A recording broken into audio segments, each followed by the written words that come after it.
कमलेश जी, हमें तो लगा था इस बार आप एएसआई बन ही जाएंगे, लेकिन प्रमोशन मिल गया किसी और। अरे भाई, जब हम पुलिस में भर्ती हुए थे ना, तभी हमको पता चल गया था ये पुलिस की नौकरी मतलब थैंकलेस काम है। हम ऐसा नहीं सोचते हैं। ये एसआई बनने में जो है रिपोर्ट लिखने का झंझट है। हमारे लिए फील्ड का काम अच्छा है। फील्ड में जाना, लोगों की मदद करना, और उसके बाद ना हम शांति से रिटायर होना चाहते हैं और अपनी बीवी के साथ चैन की जिंदगी काटना चाहते हैं। अरे भाभी जी, बहुत लंबी उम्र है आपकी। अभी कमलेश जी आप ही के बारे में बात कर रहे थे। अच्छा, ये लीजिए आपका टिफिन। इधर रख दो। हाँ, और अंदर रख दो। काहे के लिए परेशान होती हो रोज रोज? हैं? सुबह दे दिया करो ना हमको। सुबह सुबह हम जो टिफिन देते थे आपको, वो तो आप कभी खाते ही नहीं थे। कहते थे कि ठंडा खाया नहीं जाता, इसलिए गर्मा गर्म लेके आते हैं। तुमको भी रोज काम पे जाना होता है, इतना लंबा आती हो, थक जाती होगी। अरे चिंता मत करो, हम आपसे बहुत जवान हैं। मतलब हम बूढ़े हैं? नहीं, हमने कब कहा कि आप बूढ़े हो गए हो। आप तो हमारे गब्बर हैं। हम चलते हैं, तुरंत खा लीजिएगा। जी मैम। आप भी लीजिए। अबे मियाँ बीवी की बातें सुनना अच्छी बात नहीं होती। आओ खाना खाते हैं। कमलेश जी, आप हो किस्मत वाले जो आपको इतना प्यार करने वाली पत्नी मिली। बेटा ट्रिक होती है, बीवी के लिए कभी कभी गिफ्ट लाया करो और बाहर ले जाया करो घुमाने के लिए। क्या मजाक मस्ती चलिए, चलने की तैयारी करो। कहाँ चलना है मनीष? मनीष सर, भूल गया? प्रमोशन हो गया है मेरा। जी सर। देख क्या रहे हो, मर्डर केस है। चलो। और चलो चलो चलो।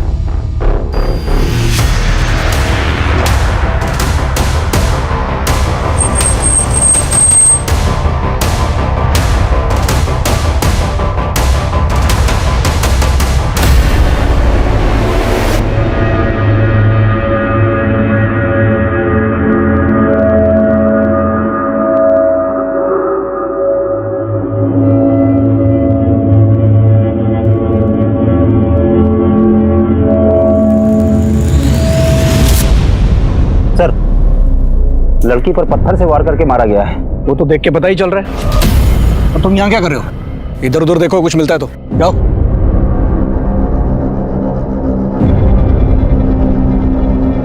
लगता है सर रेप भी हुआ है। वो तो पता चल ही रहा है, कपड़े फटे हुए हैं इसके। जी सर, मैं इधर देखता हूँ कुछ। और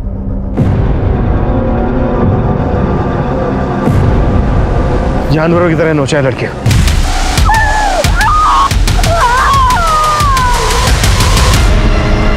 बहुत ही ब्रूटल मर्डर।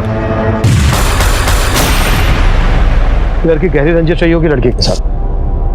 सर, आसपास कुछ भी काम का नहीं मिला है सर। सर जारी रखो और लड़की की पहचान जल्द से जल्द करने की कोशिश करो। सबके काम में डिसाइड करूं या फिर आपस में डिवाइड कर लोगे? हो जाएगा सर। गुड। और ये अपनी पर्सनल खर्च ना साइड में रखो, क्राइम की संजीदगी को समझो। ओके? वो लाश मिले 12 घंटे हो चुके थे, लेकिन उसकी पहचान का कोई क्लू नहीं मिला था। ये केस ऐसे रहस्यों में दबा था जो पुलिस की नींद उड़ाने वाले थे।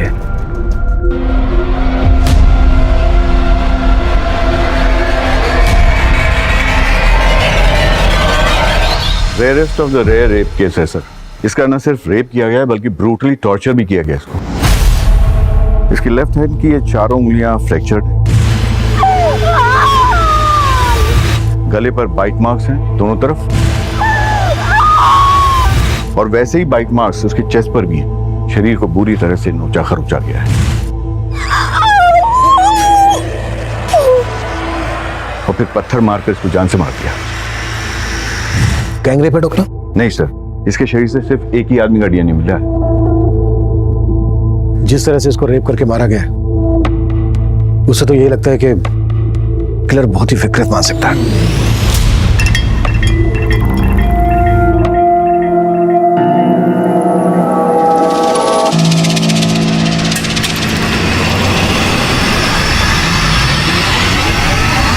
कौन है? डर गई क्या? हाँ, तुम पी के आए हो? अरे मैंने तो सोचा था तुम ड्यूटी पर हो गया आज से नाइट शिफ्ट थी ना तुम्हारी। मेरे पीछे आयाशी करने से बाज नहीं आते तुम। तो तुम यही चेक करने के लिए आज रात ऑफिस ही नहीं गई? हाँ, मुझे तुम्हारी तरह जासूसी करने का कोई शौक नहीं है। हाँ। अरे नाराज हो? बोला ना, पीने के बाद मुझे छुआ मत करो।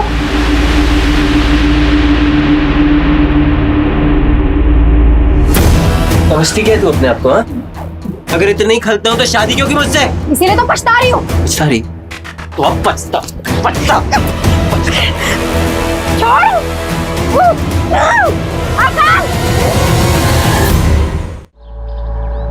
विक्रांत, क्या बात है? बड़ी फुर्सत में बैठे हो, कोई काम नहीं है क्या? रितु चाची, आप तो हमारे काम की हालत जानती है। प्रॉपर्टी में इतनी मंदी चल रही है कि सेल्स परचेस कुछ हो ही नहीं रही। अगर ऐसे ही चलता रहा ना तो दुकान का किराया निकालना मुश्किल हो जाएगा।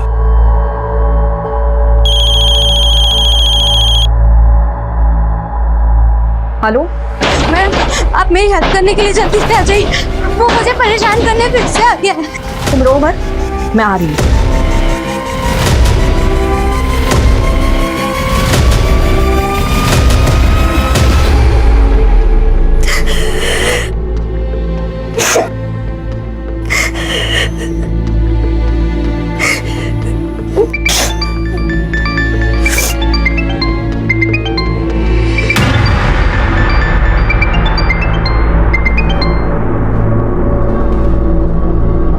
हेलो हेलो सलोनी,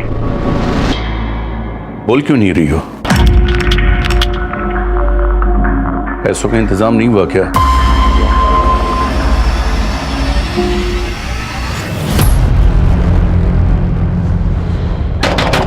दरवाजे खोलो! दरवाजा खोलो! विजेता, हम हैं। ऋतुजा, खोलो। बेटा, नाटक मत कर, समझी ना? अब भी तुम्हें एक घर को छोड़कर जाना पड़ेगा। अरे ऐसा कैसे घर छोड़ना पड़ेगा? ये सारी गलती आपकी है। हमारी? जी। अरे ब्रोकरेज के लालच में आकर आप ऐसी किराया दर दी हमको, जिसका रेप हो चुका था। इस लड़की का रेप हुआ है तो इसमें इस बेचारी का क्या दोष? एक बात कान खोलकर सुन लीजिए, एग्रीमेंट के लॉकिंग टाइम तक आपने इसको जरा भी परेशान किया ना, अंदर करवा दूंगी। सर, मैंने केस सेक्स ऑफेंडर्स को राउंड अप किया है। सबका रिमांड चालू है, लेकिन किसी ने मुंह नहीं खोला है। जब तक इस लड़की की पहचान नहीं पता चल जाती, तब तक यह केस आगे नहीं बढ़ पाएगा। सर, मैंने भी आसपास के थानों में पता किया, कहीं किसी लड़की की मिसिंग की कंप्लेंट नहीं मिली। तो हाथ पे हाथ रख के बैठ जाओ। नहीं सर, मैं सर्चिंग चालू है। सर, मैंने कमलेश को सुपरवाइज करने के लिए कहा, लेकिन उसने कोई अपडेट ही नहीं दिया। अगर वो अपडेट नहीं देगा तो तुम फोन करके उससे नहीं पूछोगे? नहीं सर, मैंने उसको फोन किया था, लेकिन सर उसने उठाया नहीं। हाँ कमलेश, बोलो। सर, मेघनगर के किराने वाले ने उस लड़की का फोटो आइडेंटिफाई किया। वो लड़की उसी की दुकान से राशन खरीदती और पास में ही अपने पति के साथ किराए पर रहती। हम वहीं जा रहे हैं सर। तुरंत एड्रेस भेजो, हम भी वहीं पहुंचते हैं। किशोर, गाड़ी निकलो। मनीष, जिन लोगों को राउंड अप किया है उगलवाओ उनसे।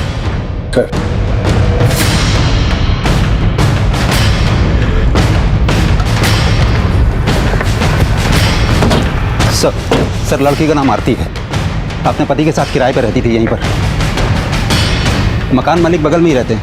ये सर हरिचरण, आरती के मकान मालिक। ताला खोलो। सर, चाबी नहीं है। चाबी मेरे दूसरे घर पे रखी है सर। मैंने लड़के को भेजा है, वो चाबी लेके आता ही होगा। इस लड़की आरती का हस्बैंड कहाँ है? सर, अभी तो कुछ पता नहीं।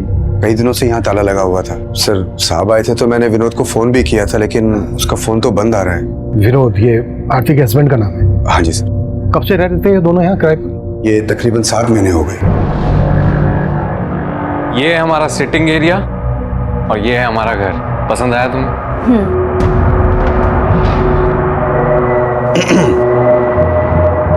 ये घर के एग्रीमेंट पेपर्स है, साइन कर लें। विनोद की पत्नी का इतनी बुरी तरह से रेप हुआ है, मर्डर हुआ है। विनोद गायब कहाँ है? उसका तो मुझे कोई आइडिया नहीं है सर। काम क्या करता था विनोद? विनोद कहता तो था कि मैं जॉब ढूंढ रहा हूँ, लेकिन वो दोनों बहुत ठाठ से रहते थे सर। देख करके कभी ऐसा लगा नहीं कि उनको कोई पैसों की कमी हो। आरती जल्दी करो, मूवी शुरू हो जाएगी। हमेशा लेट।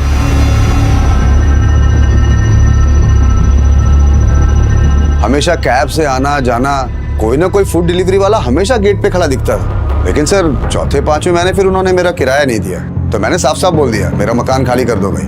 तो आरती ने एक साथ 6 महीने का किराया मुझे दे दिया। पूरे 6 महीने के? जी। ये चोट कैसे लगी आपको? विनोद से कोई झगड़ा हुआ था क्या? नहीं, वो सर मुझे पूरा यकीन है वो कुछ छुपा रही थी। क्या छुपा रही होगी? Any idea? सर अब आइडिया तो नहीं है, लेकिन उनके रिश्ते अब पहले जैसे नहीं रहे थे। रोज घर से मारपीट की आवाजें आती रहती थी। मुझे पूरा यकीन है कि विनोद आरती पे हाथ उठाने लग गया था।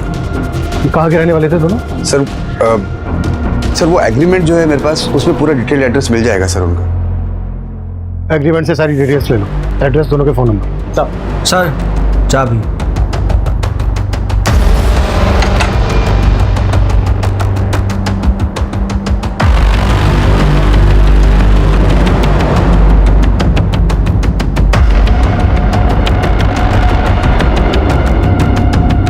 पूरे घर की तलाशी लो, कुछ भी छूटना नहीं चाहिए।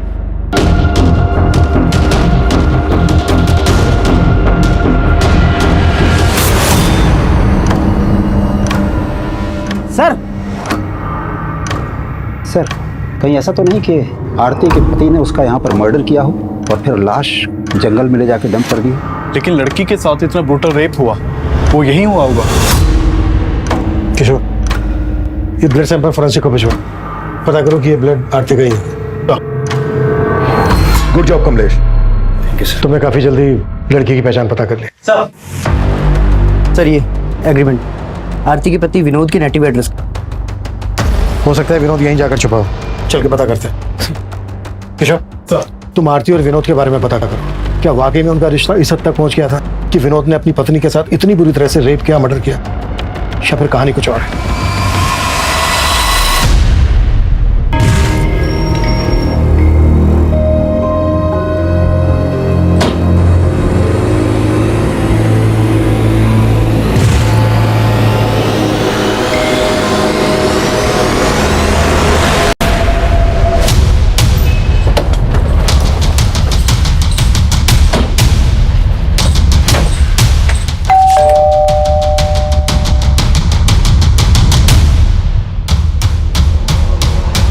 विनोद कहाँ है?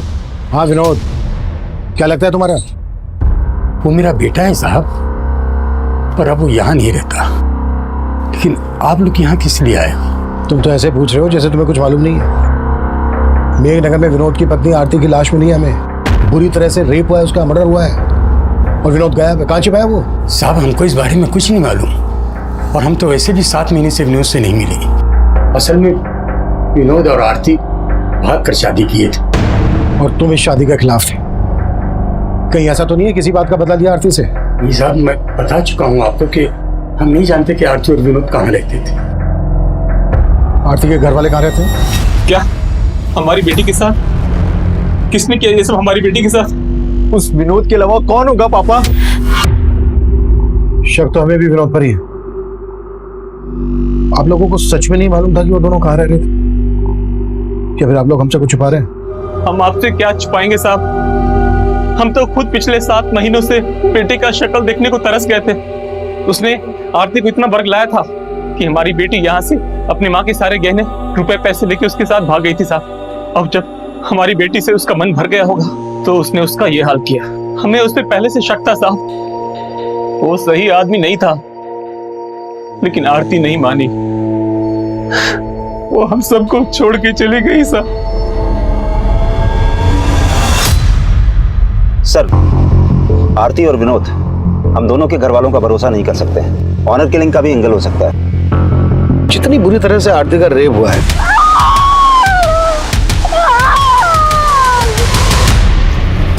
उससे लगता नहीं है कि आरती के घर वालों का हाथ होगा। हो सकता है विनोद के घर वाले इसमें इन्वॉल्व हो। फिर भी दोनों फैमिलीज की एक्टिविटीज पे नजर रखो और विनोद के घर वालों के फोन नंबर सर्विलेंस पे डाल दो। शायद विनोद अपने घर वालों से कांटेक्ट करने की कोशिश करें। Yes sir.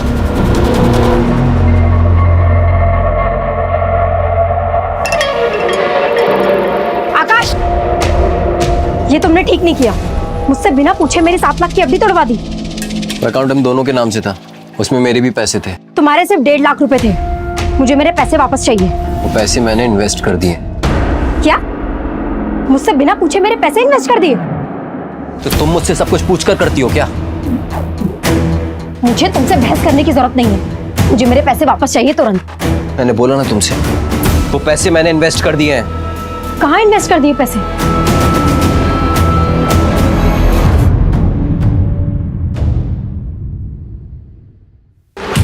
सुनो, तुम जल्दी से छुप जाओ, कहीं भी जल्दी करो, छुप जाओ।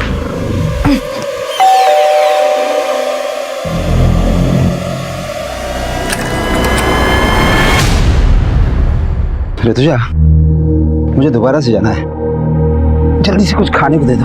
अरे अभी तो आए और अभी जाने की बात कर रहे हो? अरे एक केस के सिलसिले में जाना है, मुश्किल केस है थोड़ा सा, अगर ध्यान नहीं दिया तो कोई बेगुनाह फंस सकता है।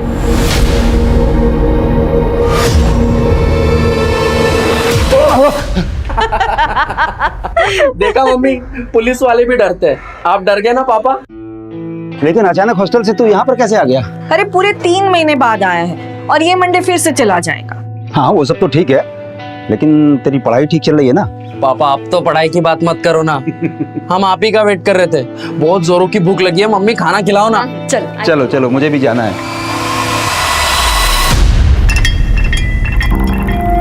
तो तुम मेरा पीछा कर रहे हो?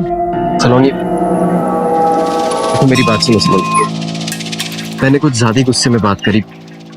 घर चलो आराम से, मैं तुमको एफडी के बारे में सब मुझे बता। तुमसे बात ही नहीं करनी है। अरे मेरी चलो। सर, आरती का फोन 7 सितंबर की रात करीब 10 बजे मेघनगर में बंद हुआ था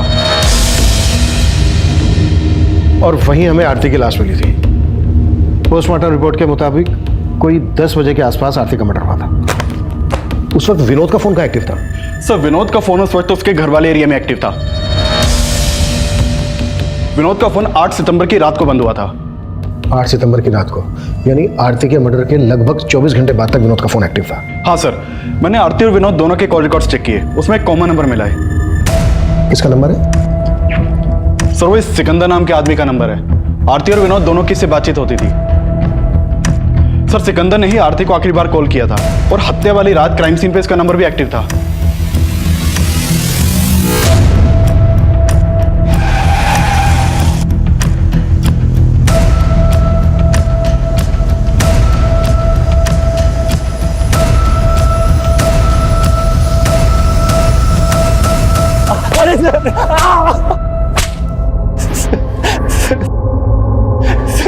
सर, मैं सच कह रहा हूँ, मैंने आरती के साथ कुछ नहीं किया। जहां आरती का मर्डर हुआ वहां तेरा फोन एक्टिव था। अब ये बोल, विनोद भी तेरे साथ मिला हुआ है? क्या तूने विनोद को गायब किया? सर, मैं विनोद से मिला हुआ नहीं हूँ और मैं भला विनोद को क्यों गायब करूंगा? लेकिन सर, जब लास्ट टाइम मुझे विनोद मिला था तो वो आरती को लेकर बहुत परेशान था। विनोद, मैंने आरती को कल रात मेघनगर क्रॉसिंग पर ड्रॉप किया था। मैं खुद हैरान हूँ कि वो अब तक घर क्यों नहीं पहुंची। तो आरती है कहाँ? वो विनोद बहुत डरा हुआ था सर, उसके माथे पर चोट भी लगी थी। कैसे लगी थी चोट? ये तो उसने बताया नहीं, शायद कुछ छुपा रहा था। लेकिन सर, लगता है कि आरती को लेकर कोई झगड़ा हुआ होगा। ये कहानी सुना के भटका रहा है हमें। सर, मैं सच बता रहा हूँ, मैंने कुछ नहीं किया। विनोद और आरती इतने फोन क्यों करते थे तुझे? सर, वो विनोद मेरे गैराज में जॉब करता था। माना, विनोद तेरे गैराज में जॉब करता था इसलिए तुझे फोन करता था, और उसकी पत्नी आरती क्यों फोन करती थी तुझे? सर, वो भी जॉब ढूंढ रही थी और विनोद ने ही मुझे उससे मिलवाया था। सर, ये मेरी वाइफ है आरती, ये भी जॉब करना चाहती है। आपके तो बहुत सारे कॉन्टेक्ट्स हैं ना, इसको भी कहीं पे जॉब पे लगवा दीजिए ना। वो आरती के लिए जॉब ढूंढ रहा था या फिर तेरी बुरी नजर थी उस पर? क्या किया तूने उसके साथ? सर, मेरा विश्वास कीजिए, मैंने आरती के साथ कुछ नहीं किया। उस रात भी वो मुझे रास्ते पर मिल गई थी। वो घर जाने के लिए ऑटो ढूंढ रही थी तो मैंने उसे मेघनगर क्रॉसिंग पर ड्रॉप किया था। आई एम सो सॉरी आरती, मैं थोड़ा जल्दी में हूँ, मुझे सीधे निकलना है, वरना तुम्हें घर तक छोड़ दूँ। इट्स ओके सर, कोई बात नहीं। Bye.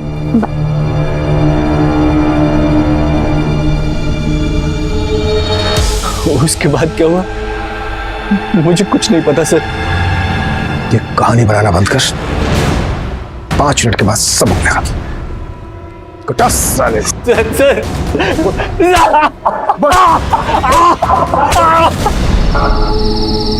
Auto auto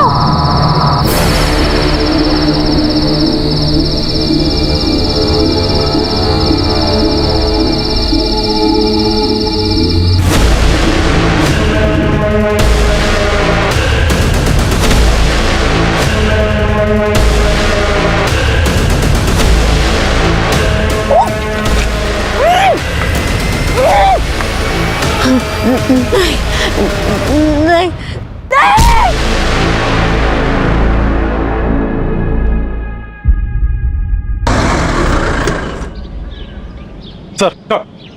sir Sikandar को बहुत तोड़ा लेकिन वो कुछ उगला नहीं। डीएनए लो। और आरती की बॉडी से जो मेरे रेबिस का डीएनए मिला, मैच करो। सर विनोद पर क्या लीड है? सर उसके फादर का फोन सर्विलेंस पे, लेकिन कुछ भी सस्पिशियस नहीं मिला। हो सकता है विनोद कहाँ गायब है ये सिकंदर जानता। एक काम करो, सिकंदर को जाने दो और नजर रखो उस पर। सर मनीष सर, सिकंदर बोल रहा था कि जब विनोद उसके पास आरती को पूछने आया था तो विनोद के सर पे चोट लगी। आरती के घर से जो हमें ब्लड मिला है चेक किया, आरती का ही है। सर वो कमलेश देख। सर मैं देखता। बेटर। सर ब्लड की फॉरेंसिक रिपोर्ट आ गई है। आरती के घर जो खून के धब्बे मिले थे वो आरती के ब्लड ग्रुप से मैच नहीं कर रहे हैं। विनोद पर क्या रिपोर्ट है? सर विनोद की तो कोई लीड नहीं मिली, लेकिन मैंने आरती के घर वालों की एक्टिविटीज चेक की।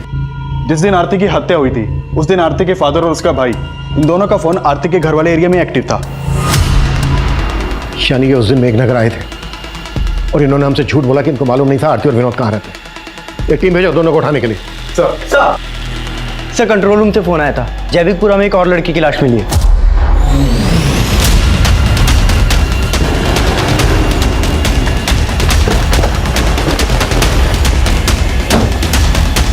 पीछे हो जाओ।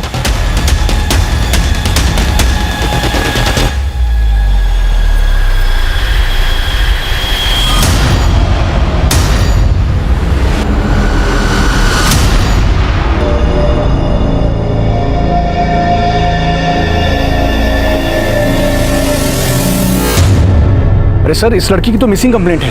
आकाश इसके पति ने इसकी कंप्लेंट लिखवाई थी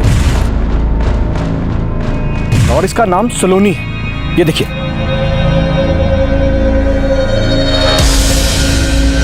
सलोनी की लाश को देखते ही पुलिस को लगा था कि शायद सलोनी की हत्या आरती की हत्या की मोडस ऑपरेंडी इस्तेमाल करके की गई है।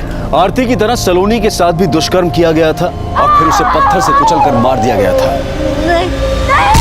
सलोनी का पति आकाश भी शक के घेरे में था और पुलिस सलोनी और आकाश से जुड़ी हर जानकारी जुटा रही थी। वहीं आरती के केस में आरती के पिता और भाई की भूमिका भी संदिग्ध नजर आ रही थी। तुम दोनों ने बोला था कि तुम दोनों को पता नहीं था कि विनोद और आरती कहाँ रहते थे। 7 सितंबर को तुम दोनों मेघनगर में थे जहां आरती रहती थी।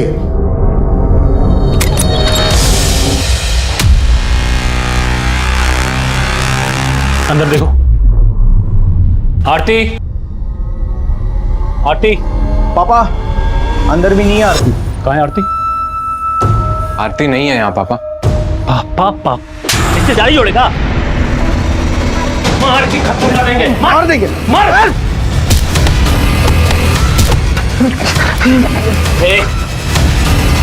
कहाँ है हमारी बेटी? मुझे नहीं मालूम है। ये नहीं मानेगा ये। फोन कहाँ है इसका? आरती का नंबर होगा। आरती तू कहाँ है बेटा? पापा। आरती, आरती बता। साले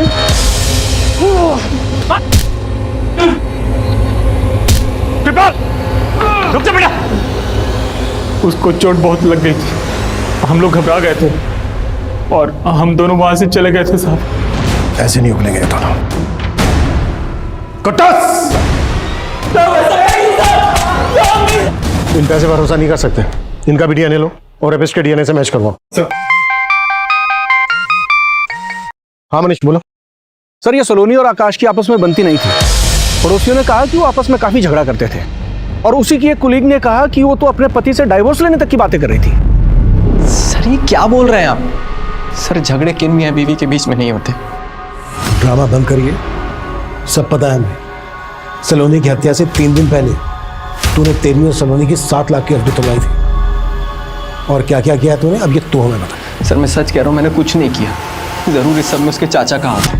वो उससे 12 लाख रुपए मांग कर उसको टॉर्चर कर रहे थे सर। क्या?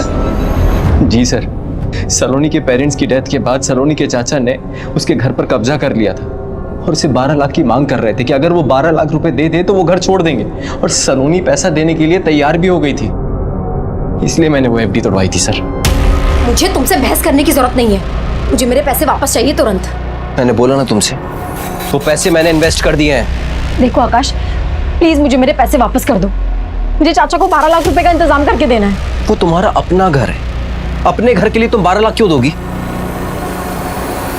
वो पैसे तो मैंने बचा लिए, लेकिन बाद में मैंने चेक किया तो घर से सलोनी के गहने गायब थे। घर से सलोनी के गहने गायब, और ये बात तू हमें अब बता रहा है? सर मैंने कल रात में ही चेक किया था। अरे ऋतुजा जी, आइए आइए। दरअसल हम आप ही के बारे में इनसे बात कर रहे थे। अच्छा, हाय विष्णु, नमस्ते, बैठिए। Nice to meet you. वैसे विक्रांत भाई आपके बारे में बड़ी तारीफ कर रहे थे। अच्छा, दरअसल वो अपना दफ्तरगंज वाला एरिया है ना, वहाँ की जमीन इन्हें पसंद है, खरीदना चाहते हैं। बस इनकी एक छोटी सी डिमांड है। डिमांड? जी, और वो डिमांड सिर्फ आप ही पूरी कर सकती हैं। लेकिन आपकी डिमांड क्या है?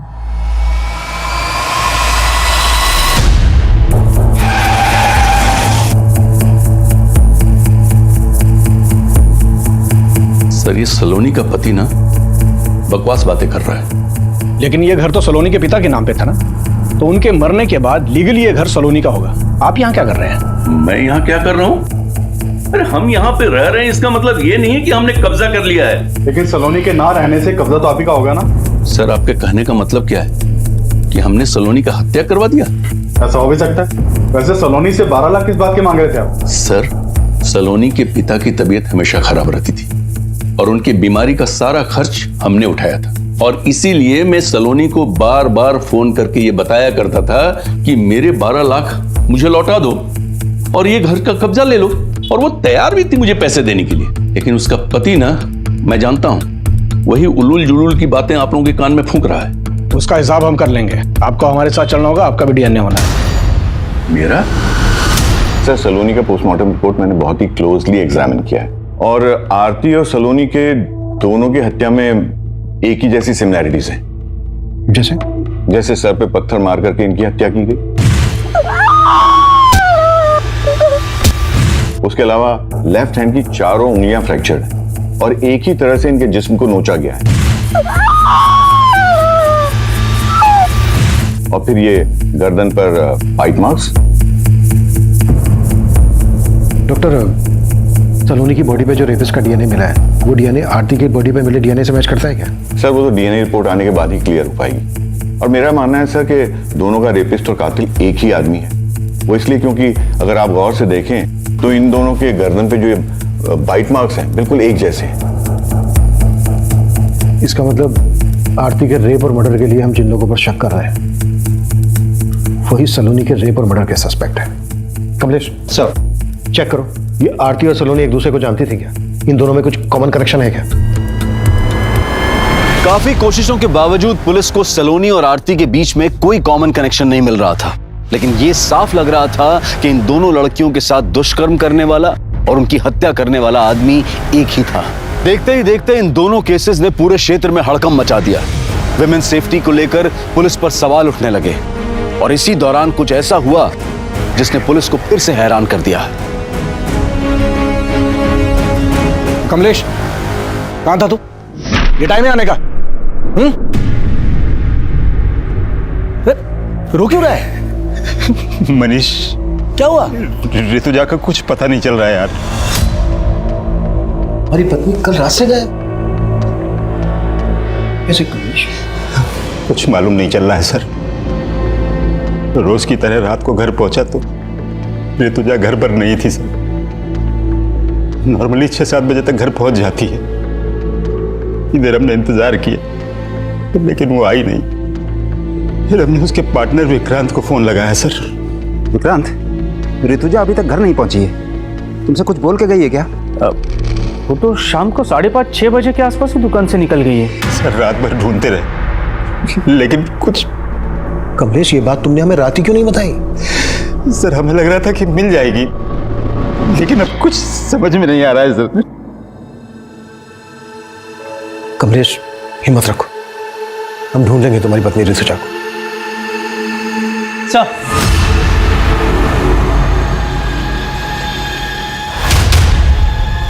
हामिद बोलो। हाँ सर, वो आरती के पति विनोद का फोन कानपुर में ऑन हुआ था। कानपुर पुलिस से कांटेक्ट करो, इसकी अपडेट दो हमें, शायद वहां से हमें कोई लीड मिल जाए। सर,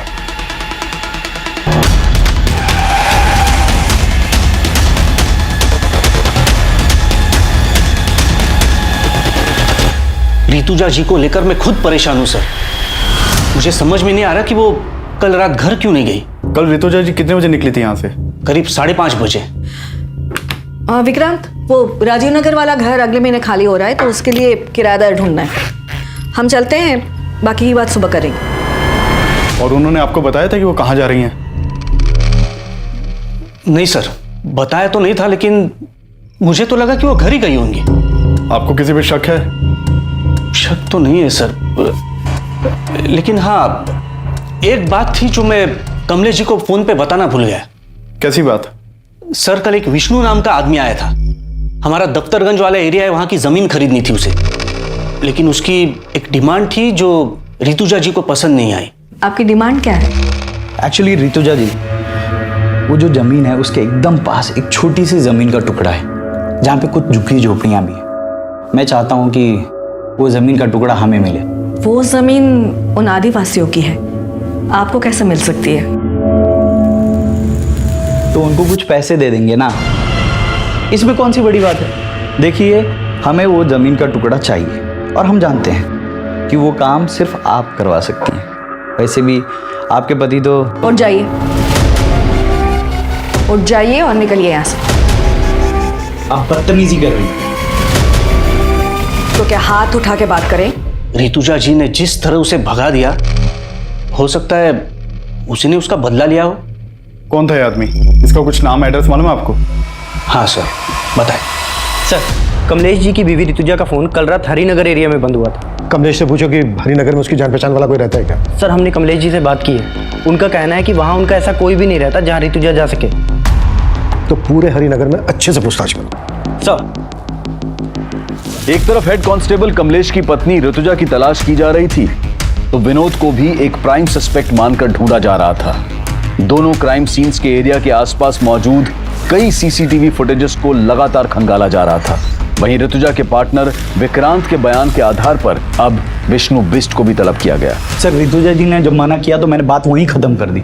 बात खत्म नहीं हुई, ऋतुजा ने जलील करके निकाला था तुझे, बुरा तो लगा होगा। सर, लगा था, लेकिन मैं वहां पे अपनी मर्जी से नहीं गया था। मुझे विक्रांत ने फोन करके बुलाया था। विक्रांत ने? जी। उन्होंने कहा था कि ऋतुजा मेरा काम करवा देगी, लेकिन उसने तो उसके मुंह के सामने ही मना कर दिया। फिर मैं वहां से चला गया। तो हरिनगर के जंगल में कमलेश की बीवी ऋतुजा की लाश मिली है।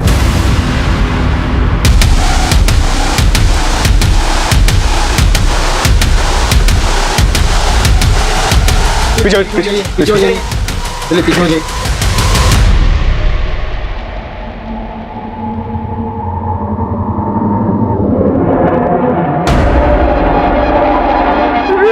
डॉक्टर का कहना था कि सलोनी और आरती का किलर एक ही हो सकता है। और अभी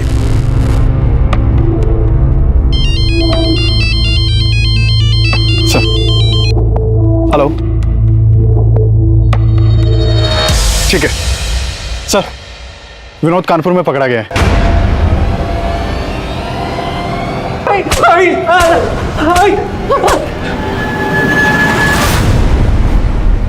सर, मैं आरती से बहुत प्यार करता था, मैंने कुछ नहीं किया है। फिर भागा क्यों था? सर, मैं डर गया था। उस दिन जब आरती के घर वाले आए तो उन्होंने मुझे बहुत मारा। तब तो मैं वहां से चले गए थे, लेकिन उस रात आरती घर पर नहीं आई, और फिर आरती की हत्या की खबर पढ़ के मैं बहुत डर गया था सर। डर गया था? अगर डर गया था तूने कुछ नहीं किया तो डरने की क्या जरूरत है? सर, मुझसे गलती हो, पैसों की तंगी में मैंने आरती की लाइफ बर्बाद कर दी। पैसे की तंगी? तो कहना क्या चाहता है? सर मैं चाहता था कि आरती की जॉब लग जाए, लेकिन सिक्का ने मुझसे कहा कि अगर मैं आरती को उसके साथ। वो तुम्हें समझ में आ रहा है? तुम क्या बोल रहे हो? आरती समझने की कोशिश करो, 3 महीने से किराया नहीं दिया है, कुछ नहीं बचा है हमारे पास। और आरती अगर तुम नहीं मानी ना तो मकान मालिक हमें घर से बाहर निकाल देगा। तुम ये कहना चाहते हो कि मैं चंद पैसों? आरती चंद पैसे नहीं है, जरूरत है हमारी अभी। तो क्या करें, घर चले जाएं? एक्सेप्ट करेंगे वो? मार डालेंगे आरती हमें। आरती जब तक मुझे कुछ अच्छा काम नहीं मिलता तब तक कर लेते हैं ना।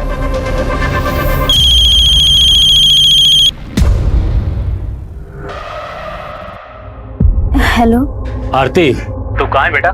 पापा। आरती, आरती मरा साले।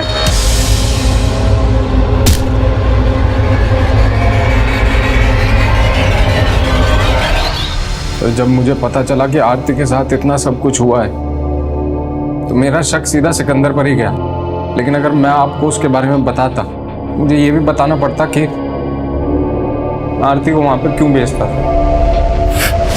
अपनी बीवी से धंधा करवाता है और बोलता है भरोसा करो। तोड़ साले को। सर सर सर सर मैं मानता हूँ कि मैं आरती के साथ रिश्ता रख के विनोद को पैसे देता था, लेकिन सर उस रात मैंने आरती को मेघनगर क्रॉसिंग पे ड्रॉप कर दिया था।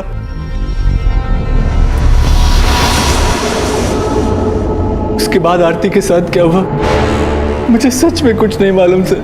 आरती के अलावा और किन किन लड़कियों के साथ रिश्ता है तुम्हारा? बहुत सी लड़कियों के साथ, लेकिन सर मैंने किसी को मारा नहीं। सच। ये सलोनी है, इसके साथ भी तुम्हारा रिश्ता था? नहीं सर, मैं इसे नहीं जानता। कमलेश, तुम्हें विक्रांत पर शक नहीं है?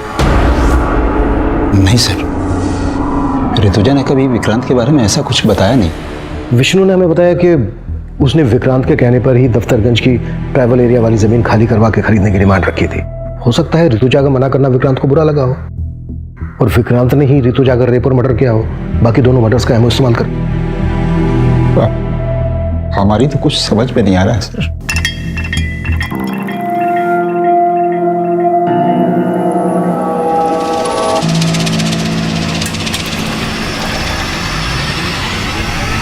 सर मैंने दोनों क्राइम सीन के आसपास की सीसीटीवी फुटेज चेक की, उसमें एक कॉमन आदमी नजर आया है।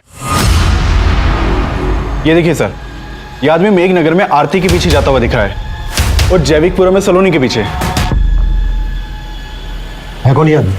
सर खबरियों से पता लगवाया मैंने, ये एक चरसी है, नशे के लिए चोरी लूट करता है, हमने इसे उठवा लिया है।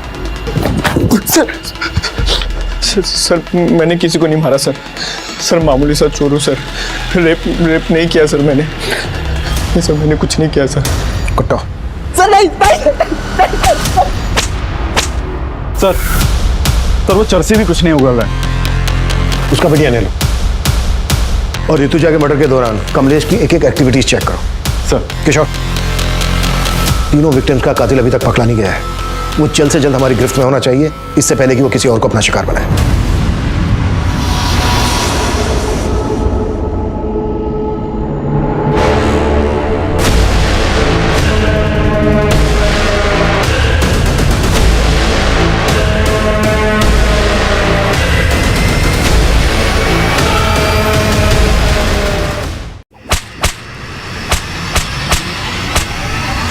सर वो दोनों लड़कियों को सर मैं नहीं मारा है सर।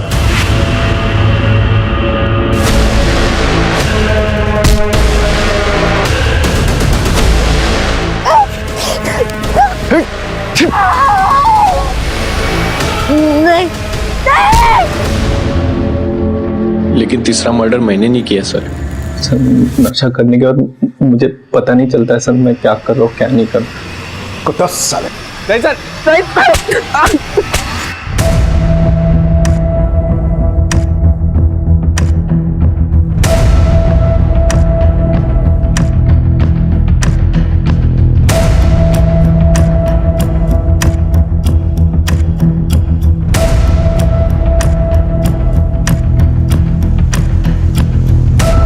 सर आप कहना क्या चाहते हैं? हमने वो मर्डर? हाँ यही कह रहा हूं मैं, वो मर्डर तुम्ही ने किया। सर ऋतुजा हमारी बीवी थी, आप जैसा सोच रहे हैं वो गलत है। पिछले 25 सालों से पुलिस की नौकरी कर रहे हैं, आज तक वर्दी पर दाग नहीं आने दिया है। कमलेश, ये किताबी बातें बंद कराओ। तो आप भी फैक्ट रखिए ना सर। हमें फंसाने की साजिश हो रही है सर। कैसे साजिश? जो भी कहना चाह रहे हो खुल के बोलो। हम कुछ नहीं कहना चाहते सर। अगर आपको लगता है कि हम कातिल हैं तो प्रूव करके दिखाइए।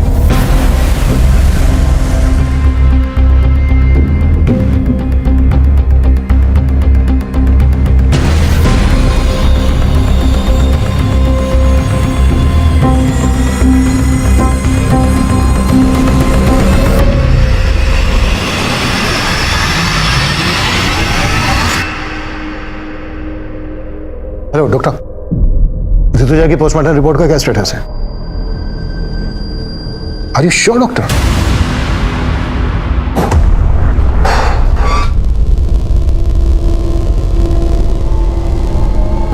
सब क्या है ये सब?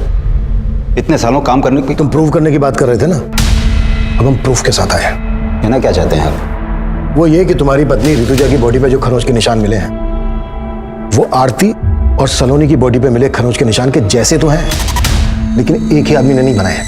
हाँ, कुछ समझा नहीं। ऋतुजा की बॉडी पर खरोंच के निशान पर्पसली बनाए गए, वो भी तब जब वो मर चुकी थी। उसके मरने के बाद आरती और सलोनी की बॉडी पर जो खरोंच के निशान मिले हैं वो तब बने जब वो जिंदा थी। अभी बात हुई मेरी डॉक्टर से।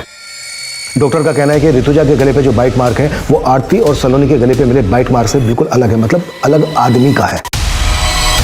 डॉक्टर ने यह भी बताया कि ऋतुजा का रेप नहीं हुआ था, जबकि आरती और सलोनी का रेप हुआ था। आरती और सलोनी के केस का एमओ ऋतुजा के मर्डर करने के लिए इस्तेमाल किया गया है। अब सवाल यह बनता है कि आरती और सलोनी के केस के एमओ की बारीकी हमारी टीम और पोस्टमार्टम डॉक्टर के अलावा किसी और को तो मालूम नहीं था। हमने ना ही किसी अखबार में दिया, ना ही सोशल साइट पर। यह एमओ कुछ ज्यादा ही परफेक्टली इस्तेमाल किया गया, इसलिए हमें तुम पर शक हुआ। और हमने जब तुम्हारे घर पे नजर रखी तो हमें कलसी नाम की लड़की के बारे में पता चला। रिश्तेदार है ना तुम्हारी। हमने कलसी और तुम्हारे बेटे सनंत दोनों को उठवा लिया। सर, हम और सारंत एक दूसरे को बचपन से जानते हैं। हम अपनी सारी प्रॉब्लम्स हमेशा सारंत के साथ ही शेयर करते थे और हमें पता ही नहीं चला कि हम कब एक दूसरे के करीब आ गए। तुम दोनों तो कजन हो ना, फिर भी। सर, हमसे एक बार भूल हो गई थी। हमने सोचा दोबारा ऐसा नहीं करेंगे, लेकिन ऐसा नहीं हो पाया सर। मैं उस वीकेंड पे हॉस्टल से सीधा घर पे आया था और मम्मी पापा के एब्सेंस में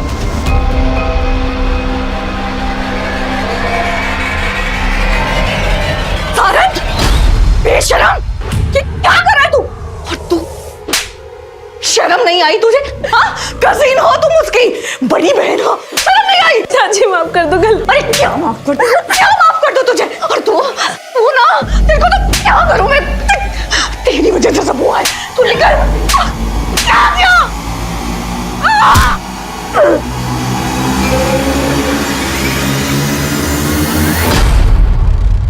हम डर गए थे सर, और पापा को बताने के अलावा हमारे पास और कोई चारा नहीं था। हमने पापा को कॉल किया सर। हेलो पापा। क्या हुआ मम्मी को? पापा, मम्मी। ऋतुजा, क्या हुआ है? सच सच बताओ क्या हुआ है? दोनों लोग तुम सच सच बताओ क्या हुआ है? क्या हुआ है? मुझे माफ कर दो पापा। सर, हम अपने बेटे को बचाना नहीं चाहते थे, लेकिन उसको गिड़गिड़ाते देख हमारा मन पसीज गया। सोचा कि ऋतुजा को तो खो ही चुका हूं और अब बेटे। हम मानते हैं कि हम अपने फर्ज से डगमगा गए थे सर, पर हम बेबस थे। बेबस थे साहब। आरती और सलोनी वो बेबस पीड़िताएं थीं जिनके अपनों ने कभी उनका साथ नहीं दिया। लेकिन कमलेश जिस बेबसी से लड़ रहा था, उस बेबसी में शायद कोई भी अपने फर्ज से डगमगा सकता था।